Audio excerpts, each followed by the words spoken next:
E aí, pessoal, tudo beleza? Como for na prova da Unicamp 2022? Uma prova muito inteligente, tinha umas questões que tinha que interpretar bastante gráfico, fazer uma interpretação de parte ambiental da química verde, uma prova bem bonita e inteligente. Bom, mas nada fácil, hein? Bom, vamos estar resolvendo agora a questão número 17 das provas de ciências exatas. Bom, como nessa semana estou resolvendo várias questões e provas dos vestibulares, e para você não perder nenhum conteúdo, não esqueça de se inscrever no canal. Tem um ícone aí embaixo que está mostrando aí para você se inscrever no canal. Se inscreva no canal e curta esse vídeo. Vamos lá! Vamos lá! Questão 17. O que ela trata? Ela trata do combustível futuro, gás hidrogênio. Está sendo anunciado como uma representação que guarda semelhante ao espectro de cores de um arco-íris. O gás, o hidrogênio verde, é produzido por eletrólise da água. Eletrólise esta alimentada por fontes renováveis de energia como a eólica, a solar e a hidráulica. Todas as outras coisas envolvem fontes não renováveis de energia, as quais se utilizam ou não de eletrólise. O marrom é produzido pela gaseificação do gás mineral, a cinza é obtida a partir da reforma do gás natural, e para o gás hidrogênio marrom e cinza, os gases emitidos na sua produção, inclusive o CO2, vão para a atmosfera. O azul é uma variante do marrom ou cinza quando a captura se armazena o dióxido de carbono. O hidrogênio, contudo, pode ser classificado em outras cores. Vamos fazer alguns entendimentos necessários. Combustível do futuro. Por que esse termo? Esse termo é porque atualmente utilizamos muito combustíveis fósseis, ou seja, de origem do petróleo. Então, quando a gente queima esses combustíveis, eles acabam gerando quem? CO2. Então, se eu pegar uma matéria orgânica qualquer que tem carbono, CXHY, colocar na presença de gás ou oxigênio, eu vou ter dois produtos, o CO2 e a água. Nenhum dos dois são tóxicos. Só que o CO2 em grandes quantidades, porque a gente usa muito combustível fóssil, né? Gasolina, diesel, né?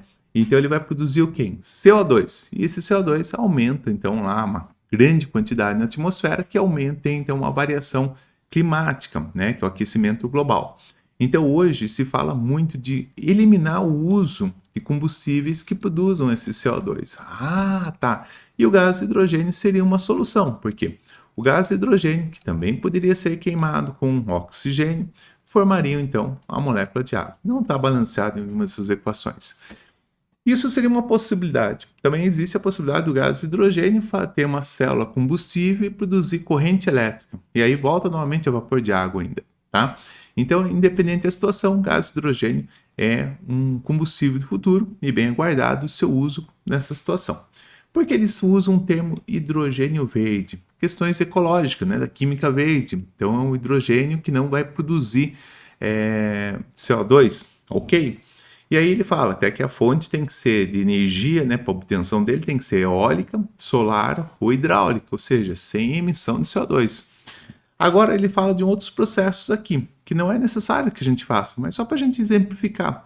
O gás hidrogênio é produzido pela gaseificação do carvão mineral. O que seria gaseificação do carvão mineral? Você pega carbono, de uma forma muito simplificada, passar vapor de água aquecido sobre ele, a gente consegue fazer a obtenção do CO e posteriormente de gás hidrogênio.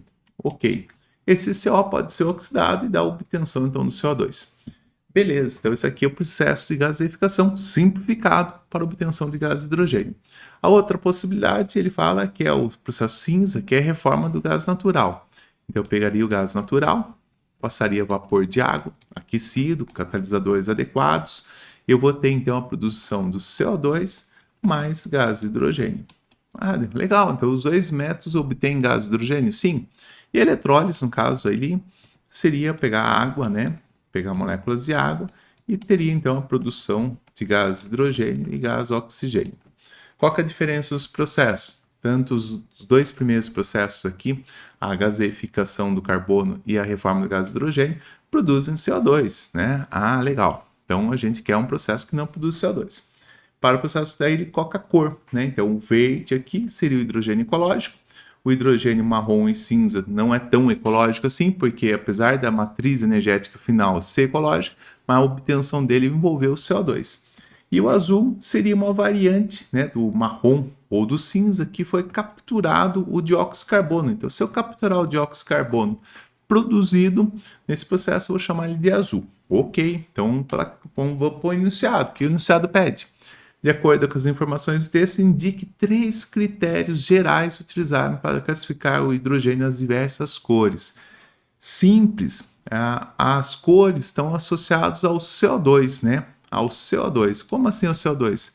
Gás hidrogênio verde. O gás hidrogênio verde está associado a nenhuma ou baixíssima produção de CO2. Vamos aqui, produção. Nenhuma produção de CO2.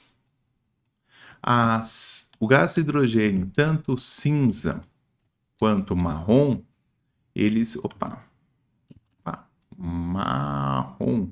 estão apropriados à produção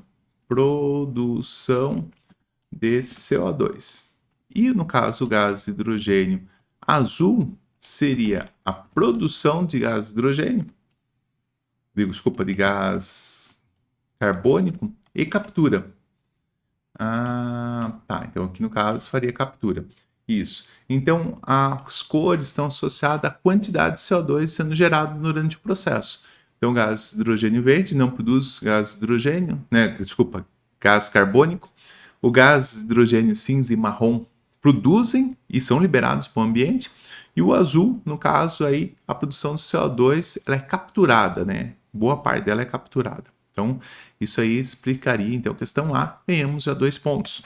Vamos para B. Considerando as condições ambientais, climáticas e econômicas em 2021, né? A gente sabe que em 2021 teve pouca chuva, tudo mais, tal. Bem como composição das matrizes energética e elétrica. Isso aqui as pessoas confundem muito. Matriz energética é uma coisa, matriz elétrica outra. Matriz elétrica produz corrente elétrica, matriz energética produz somente energia, não necessariamente elétrica, que inclui a elétrica. E ano 2020, comente separadamente os desafios para a implementação do gás hidrogênio verde e azul como fonte de combustível alternativo. Bom, essa questão aqui ela é muito interessante. Matriz energética brasileira. Então a gente tem aqui uma parte, né, a maior parte da matriz energética brasileira, ela vem do petróleo, então essa aqui é a maior parte, legal, né? Derivados da cana, né, que é combustão do etanol, né? A gente tem aqui 19%, 33% petróleo. E a gente tem nuclear com 1%, carvão mineral com quase 5%, outras fontes renováveis 7%, hidráulicas, né, que as hidrelétricas 12,6%, gás natural quase 12%, lenha, carvão 9%, mais ou menos. Ok. O que acaba sendo interessante, um dos itens a ser discutido é assim, que lá no começo do texto a gente falou, ele começa o texto falando assim, o combustível do futuro, ou seja, trocar combustíveis fósseis por gás hidrogênio. Então, se eu quero fazer isso, eu tenho que pensar que eu quero substituir esse 33%. E substituir esse 33%, de forma que eu tenho que colocar 33% ou algum valor próximo a isso, ou um pouquinho mais baixo que seja, de gás hidrogênio. Então, esse é um grande desafio. Incrementar o gás hidrogênio e tirar o fóssil. Ok. Então, essa é uma situação. E para isso, eu preciso de um recurso energético para a obtenção do gás hidrogênio. E aí que está uma dificuldade, eu tenho trocando uma forma de energia por outra, só que também envolve o consumo de gás hidrogênio. Então, não é simplesmente, coloca hidrogênio no lugar do combustível fóssil, ok. E para a produção desse hidrogênio, então precisa gastar energia, então precisa de qualquer maneira investimento no setor. Então, um dos grandes desafios é fazer investimento no setor. Quais setores? Aí a gente vai para a parte elétrica. A gente tem uma grande parte hidráulica, legal, que não produz CO2 necessariamente ao longo do tempo, mas a obtenção dela inicial produziu.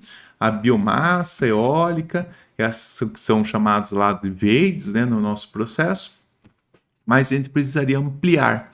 Então, eu precisaria ter mais alagamentos, fazer mais barragens, para fazer mais usinas hidrelétricas, exatamente para a obtenção de energia elétrica, para a produção de gás hidrogênio, ou a gente começar a produzir mais gás natural ou, né, ou extração desse carvão para fazer a gaseificação dele, posteriormente reforma de gás metano para a produção de gás hidrogênio.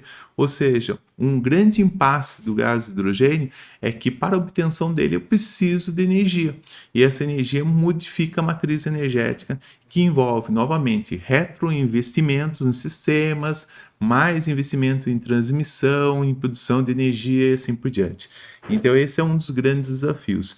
E é um desafio que não é simples. Porque exatamente não é simples? Porque eu tenho que fazer mais obtenção de energia hidráulica, mais eólica, são investimentos caros que levam um longo prazo para essas modificações ocorrerem.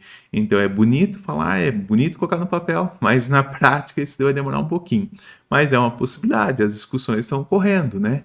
Então, quem sabe, né? Logo, logo a gente já começa a ter uma parte aqui de hidrogênio, a gente começa a colocar aqui uma partinha aqui, assim, no gráfico, hidrogênio diminuindo o petróleo. Bom, espero ter ajudado você nessa interpretação dessa questão, uma questão muito inteligente e muito atual. Abraço, se você gostou do vídeo, não esqueça de curtir esse vídeo. Muito obrigado, até a próxima, tchau, tchau.